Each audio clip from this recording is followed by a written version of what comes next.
नमस्कार दोस्तों, स्वागत है आपका हमारे YouTube चैनल जेड साई में। दोस्तों, आज की इस डॉक्यूमेंट्री में हम बात करने वाले हैं मंगल ग्रह के बारे में, जिसमें आप जानेंगे आखिर सभी ग्रहों को छोड़कर हम सब मंगल के पीछे ही क्यों पड़े हैं। क्या मंगल पर सच में जीवन संभव है? क्या मंगल पर पृथ्वी जैसा वातावरण है? क्या मंगल पर पानी मौजूद है? तो दोस्तों, चलिए शुरू करते हैं मंगल मिशन से, जिसकी बदौलत वैज्ञानिकों को इतनी जानकारियां प्राप्त हुई हैं और लगातार कोशिश जारी है। अब तक मंगल पर बहुत से मिशन भेजे जा चुके हैं और यह ऐसा पहला ग्रह है जहां पर रोवर्स भी भेजे गए हैं, जो मंगल की सतह पर घूमते हुए पिक्चर्स और मेजरमेंट लेते हैं। नासा द्वारा अब तक 5 रोबोटिक व्हीकल्स मंगल पर भेजे गए हैं, जिन्हें रोवर्स भी कहा जाता है। इनके नाम हैं सोजोर्नर, स्पिरिट, अपॉर्चुनिटी, क्यूरियोसिटी और परसेवेरेंस। मार्स 2020 परसेवेरेंस रोवर मिशन नासा के मार्स एक्सप्लोरेशन प्रोग्राम का पार्ट है, जो मंगल पर जीवन की संभावनाओं को खोज रहा है। 2013 में इसरो ने द मार्स ऑर्बिटर मिशन को लॉन्च किया। यह मिशन सफल रहा, जिससे भारत दुनिया का वह पहला देश बन गया जिसने अपने ऑर्बिटर को पहले ही प्रयास में मंगल की कक्षा में सफलतापूर्वक प्रवेश कराया और मंगल की कक्षा तक पहुंचने वाला दुनिया का चौथा देश बन गया। इससे पहले केवल रोसकॉस्मोस, नासा और यूरोपियन स्पेस एजेंसी ही ऐसा कर पाई थी, लेकिन मंगल की जमीन पर अपने स्पेसक्राफ्ट उतारने में अभी तक सिर्फ 2 देश, संयुक्त राष्ट्र अमेरिका और सोवियत संघ ही सफल हो पाए हैं। दोस्तों, मिशन की बात हम थोड़ा बाद में करेंगे। पहले यह जान लेते हैं कि मंगल ही क्यों, कोई और ग्रह क्यों नहीं। हम सब जानते हैं कि सोलर सिस्टम में 8 ग्रह हैं, जो आंतरिक और बाहरी 2 भागों में बटे हुए हैं। आंतरिक ग्रहों में 4 ग्रह आते हैं: बुध यानी मरकरी, शुक्र यानी वीनस, पृथ्वी यानी अर्थ और मंगल यानी मार्स। ये सभी ग्रह सूर्य के नजदीकी ग्रह हैं। वही बाहरी ग्रह भी 4 हैं, जो सूर्य से काफी दूरी पर हैं। वे हैं बृहस्पति यानी जुपिटर, शनि यानी सैटर्न, अरुण यानी यूरेनस और वरुण यानी नेपच्यून। ये चारों ग्रह गैसीय ग्रह हैं, यानी ये सभी गैस से बने हैं, मतलब इनके पास कोई धरातल नहीं है। इसीलिए इन चारों ग्रहों पर जीवन के बारे में सोचना भी मुश्किल लगता है। अब बचे 4 इनर प्लैनेट्स यानी आंतरिक ग्रह, जिनमें से एक यानी पृथ्वी पर हम लोग पहले से ही रह रहे हैं। बुध सूर्य से सबसे नजदीकी ग्रह है, तो आप समझ सकते हैं कि यहाँ तापमान क्या रहता होगा। बुध पर दिन का तापमान करीब 430 डिग्री सेल्सियस तक जाता है और रात में -180 डिग्री तक। तो यहाँ रहने का फिलहाल सोच भी कैसे सकते हैं, जहाँ का टेम्परेचर 430 डिग्री तक जाता हो। अब बात करें शुक्र ग्रह की, तो यहाँ बारिश पानी की नहीं बल्कि सल्फ्यूरिक एसिड की होती है। यहाँ पानी भी नहीं है। यहाँ का टेम्परेचर भी बहुत हाई रहता है, जिसके कारण इसे सबसे गर्म ग्रह के रूप में जाना जाता है। साथ ही इसका एयर प्रेशर पृथ्वी से 90 गुना ज्यादा है। और जैसा कि हमने पहले बताया है, बृहस्पति तो बना ही गैसों से है, वैसे ही शनि, अरुण और वरुण सूर्य से काफी दूरी पर हैं और ये भी गैसों से बने हैं। तो फिलहाल इन 6 ग्रहों पर जीवन की संभावनाएं नजर नहीं आती।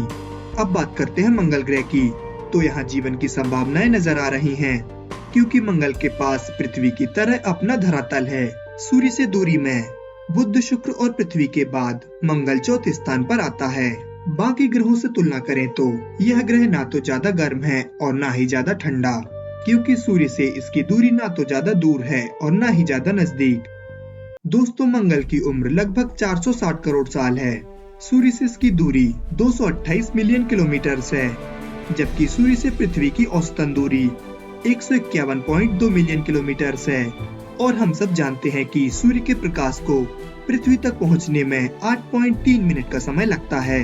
वहीं मंगल ग्रह तक सूर्य के प्रकाश को पहुंचने में लगभग 12.6 मिनट का समय लगता है। रिसर्च में पता चला है कि बहुत पहले यहाँ काफी मात्रा में पानी हुआ करता था।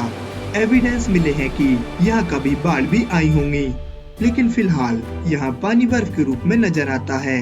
यहाँ जीवन की संभावनाएं नजर तो आती हैं, लेकिन जीवन को यहाँ बसा पाना इतना आसान नहीं है। साथ ही यह भी नहीं कहा जा सकता कि यहाँ कब तक जीवन संभव हो पाएगा। चलिए आगे देखते हैं कि ऐसा क्या है जो पृथ्वी और मंगल में एक जैसा है, जो उम्मीद की किरण देता है। पृथ्वी अपने अक्ष पर 23.5 डिग्री पर झुकी हुई है, वही मंगल अपने अक्ष पर 25.2 डिग्री पर झुका हुआ है। पृथ्वी और मंगल के रोटेशनल एक्सिस के झुकाव में कुछ ज्यादा अंतर नहीं है। इसके कारण मंगल पर भी पृथ्वी जैसे सीजन्स देखने को मिलते हैं। मंगल पर भी पृथ्वी जैसे समर, स्प्रिंग, ऑटम और विंटर आदि सीजन पाए जाते हैं तथा मंगल पर ज्वालामुखी और घाटियां भी मौजूद हैं। सबसे आश्चर्यजनक बात यह है कि यहाँ कोई नहीं रहता है, पर सोलर सिस्टम का सबसे ऊंचा माउंटेन यहीं पर पाया जाता है, जिसका नाम ओलंपस मॉन्स है। इसकी ऊंचाई 21.9 किलोमीटर है, यानी लगभग 72,000 फीट, जबकि पृथ्वी के सबसे ऊंचे माउंटेन माउंट एवरेस्ट की ऊंचाई 29,029 फीट है, यानी ओलंपस मॉन्स माउंट एवरेस्ट से लगभग 2.5 गुना ज्यादा ऊंचा है। मंगल पर गड्ढे भी पाए गए हैं, जिसमें से सबसे विशाल गड्ढा हेलास प्लेनेशिया है, जिसकी चौड़ाई लगभग 2200 किलोमीटर और गहराई 8 किलोमीटर है। हमने देखा कि मंगल पर ऐसा बहुत कुछ है जो हमारी पृथ्वी से मैच करता है, पर सब कुछ तो एक समान नहीं हो सकता। आप जानते हैं कि मंगल को अंग्रेजी में मार्स कहा जाता है। इसका नाम रोमन गॉड ऑफ वॉर से लिया गया है और मार्च महीने का नाम भी इसी देवता से लिया गया है। मंगल के बारे में हमारे पास इतनी जानकारी है, इसका मतलब यह नहीं है कि हम आज से ही मंगल को जानते हैं। तारों की तरह चमकते इस ग्रह को बहुत पहले से देखा जा रहा है। इसे टेलीस्कोप से सबसे पहले देखने वाले व्यक्ति गैलीलियो गैलीली थे, जिन्होंने 1610 ईस्वी में इस ग्रह को सबसे पहले देखा था। लेकिन आज हमारे साइंटिस्ट इसके बारे में बहुत कुछ जानते हैं। आपको बता दें कि अगर आप मंगल पर जाएंगे तो पृथ्वी की तुलना में 3 गुना ज्यादा ऊंचा जंप कर पाएंगे। इसका कारण है मंगल की कमजोर गुरुत्वाकर्षण शक्ति, जो पृथ्वी के गुरुत्वाकर्षण का केवल 38% ही है। जंप करने में तो मजा आ सकता है, लेकिन कई परेशानियां भी हो सकती हैं, क्योंकि लो ग्रेविटी के कारण हड्डियां भी टूट सकती हैं। एक और मजे की बात यह है कि यदि आपको अपना वजन ज्यादा लगता है तो मंगल पर आपको यही वजन खुशी देगा, क्योंकि अगर पृथ्वी पर आपका वजन 100 किलो है तो मंगल पर आपका वजन सिर्फ 38 किलोग्राम ही होगा। इसका कारण है लो ग्रेविटी। आकार में मंगल पृथ्वी का आधा है। इसका व्यास पृथ्वी का लगभग 53% है और मंगल का क्षेत्रफल 144.8 मिलियन वर्ग किलोमीटर है, जो पृथ्वी का लगभग 38% है। भले ही पृथ्वी मंगल से बड़ी है, लेकिन मंगल के पास 2 चांद हैं, यानी इसके 2 नेचुरल सैटेलाइट्स हैं, फोबोस और देमोस। लेकिन यह दोनों पृथ्वी के चंद्रमा से काफी छोटे हैं और इनके आकार भी अनिश्चित हैं। इन्हें वर्ष 1877 में खोजा गया था। ये बने कैसे थे, हमें अभी तक यह नहीं पता, पर कुछ वैज्ञानिकों के अनुसार ये दोनों चंद्रमा एस्ट्रॉयड बेल्ट में बने थे, जिन्हें मंगल के गुरुत्वाकर्षण बल ने अपनी तरफ खींच लिया। इनमें से फोबोस काफी बड़ा है, जो धीरे धीरे मंगल की तरफ झुक रहा है, और वैज्ञानिकों का कहना है कि यह 5 करोड़ सालों में मंगल की सतह पर आकर नष्ट हो जाएगा। फिर मंगल के पास भी एक ही चंद्रमा होगा, लेकिन ऐसा होने में अभी काफी समय लगेगा। दोस्तों, यदि आप भी उनमें से हैं जिन्हें एक दिन में 24 घंटे कम लगते हैं, तो मंगल आपके लिए सही ठिकाना रहेगा, क्योंकि मंगल ग्रह पर एक दिन 24 घंटे और 37 मिनट का होता है, यानी 37 मिनटों में आप उस कमी को पूरा कर पाएंगे। अगर आपको लगता है कि एक साल तो ऐसे ही गुजर जाता है, तो भी मंगल आपके लिए सही चुनाव होगा, क्योंकि मंगल पर एक साल 687 दिनों का होता है। यानी न्यू ईयर सेलिब्रेट करने के लिए आपको 365 नहीं, बल्कि लगभग 2 गुना यानी 687 दिनों का इंतजार करना होगा। इसका कारण है मंगल की कक्षा का अंडाकार होना, जिसमें सूर्य की परिक्रमा करने में मंगल को पृथ्वी की तुलना में लगभग 2 गुना समय लगता है। पृथ्वी की कक्षा भी अंडाकार है, लेकिन मंगल की कक्षा से कम।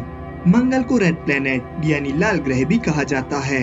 इसका लाल रंग का होने का कारण यहाँ काफी मात्रा में मौजूद धूल है, क्योंकि मिट्टी और चट्टानों में आयरन ऑक्साइड काफी मात्रा में मौजूद है, जिसे हम रस्ट या जंग कहते हैं। इसी की वजह से यह ग्रह इतना लाल है। मंगल ग्रह पर जाने वालों को गर्मी की नहीं बल्कि ठंड की चिंता हो सकती है, क्योंकि यह ग्रह एक कोल्ड डेजर्ट है, एक ठंडा रेगिस्तान। यहाँ का एवरेज टेम्परेचर -62 डिग्री सेल्सियस तक जाता है। इसका इतना ठंडा होने का कारण है यहाँ के वातावरण में 96% carbon dioxide, 1% argon, 1% nitrogen, oxygen की मात्रा बहुत ही कम और कुछ मात्रा में कार्बन मोनोडाइऑक्साइड है। वहीं पृथ्वी के वातावरण में 78% नाइट्रोजन, 21% ऑक्सीजन, 1% अदर गैसेस हैं। यानी इन दोनों ग्रहों के वातावरण में काफी अंतर है। एक सवाल जो आपके मन में आ रहा होगा कि जब मंगल में CO2 की मात्रा सबसे ज्यादा है तो यह ग्रह तो काफी गर्म होना चाहिए। सवाल सही है, लेकिन इसका जवाब है गर्मी तो होनी चाहिए थी, लेकिन मंगल गर्म न होकर काफी ठंडा ग्रह है। इसका कारण है मंगल का वातावरण बहुत ही पतला है, इतना पतला कि पृथ्वी के वातावरण की तुलना में यह 100 गुना ज्यादा पतला है, जो गर्मी को अपने अंदर रोक नहीं पाता, इसीलिए यह इतना ठंडा है। और सूर्य से इसकी दूरी भी पृथ्वी की तुलना में काफी ज्यादा है और बहुत पतले वातावरण की वजह से इसकी सतह पर लो प्रेशर बनता है, जो इसकी सतह पर मौजूद लिक्विड वाटर को जमा देता है। इसीलिए मंगल पर लिक्विड फॉर्म में पानी बहुत ही कम मात्रा में देखने को मिलता है। यह पानी केवल बर्फीले डस्ट और बादलों के रूप में ही मौजूद है। यदि मंगल पर जीवन संभव होता है तो कुछ और चीजों में भी अंतर देखने को मिलेगा। जैसा हम सब जानते हैं कि आसमान नीला होता है, लेकिन मंगल पर खड़े होकर आसमान को देखेंगे तो आसमान नीला नहीं बल्कि लाल रंग का दिखाई देगा और मंगल की सतह से सूर्य काफी छोटा दिखाई देगा, क्योंकि मंगल सूर्य से काफी दूरी पर है। और एक बात कि वहाँ का सूर्योदय और सूर्यास्त नीला नजर आता है।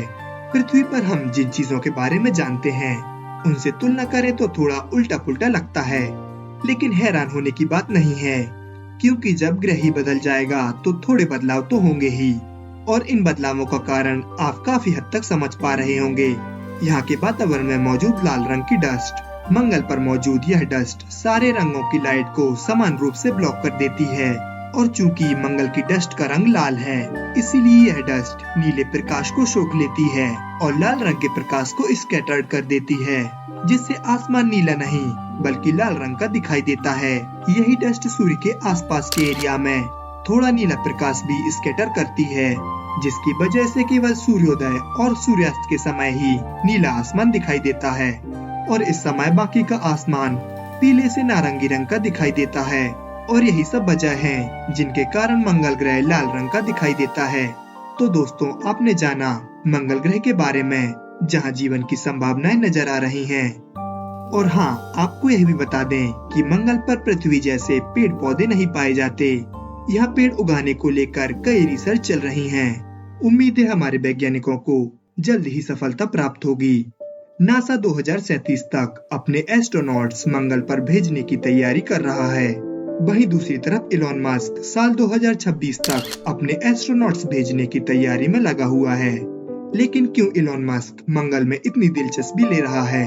कारण तो कई हैं, लेकिन इलॉन मस्क का कहना है कि जिस तरह आज से लगभग 65 मिलियन सालों पहले एक एस्ट्रॉइड के टकराने से डायनासोर का अस्तित्व पृथ्वी से मिट गया था, इसी तरह ऐसी घटनाएं भविष्य में भी घट सकती हैं। इसीलिए हमें कोई और ठिकाना ढूंढना ही चाहिए और इंसानों को बहुत से ग्रहों पर रहने वाला जीव बनना चाहिए। और यह भी कहा जा सकता है कि जिस तरह से पृथ्वी पर संसाधन खत्म हो रहे हैं और प्रकृति का संतुलन बिगड़ रहा है, यह काफी तबाही हो सकती है। बर्फ पिघल रही है, भूकंप आ सकते हैं और महामारी आदि विकराल रूप ले सकती हैं। स्टीफन हॉकिंस ने भी कहा था कि हमें पृथ्वी को छोड़ना ही होगा, क्योंकि यहाँ कभी भी विनाश हो सकता है।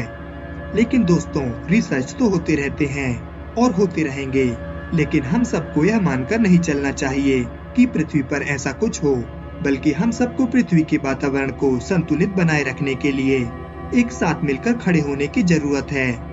जैसे पानी का दुरुपयोग ना करके इसे बचाया जा सकता है, पेड़ों की कटाई पर रोक लगाकर, प्रदूषण पर रोक लगाकर और जो भी गतिविधियां जो हमारे वातावरण को नुकसान पहुंचाती हों, उन पर रोक लगाकर अपने आने वाले भविष्य को सुनहरे भविष्य में बदला जा सकता है। उम्मीद है वीडियो आपको पसंद आई होगी। अगर आई हो तो वीडियो को लाइक और शेयर करें तथा ऐसी और वीडियोस देखने के लिए हमारे चैनल को सब्सक्राइब करें।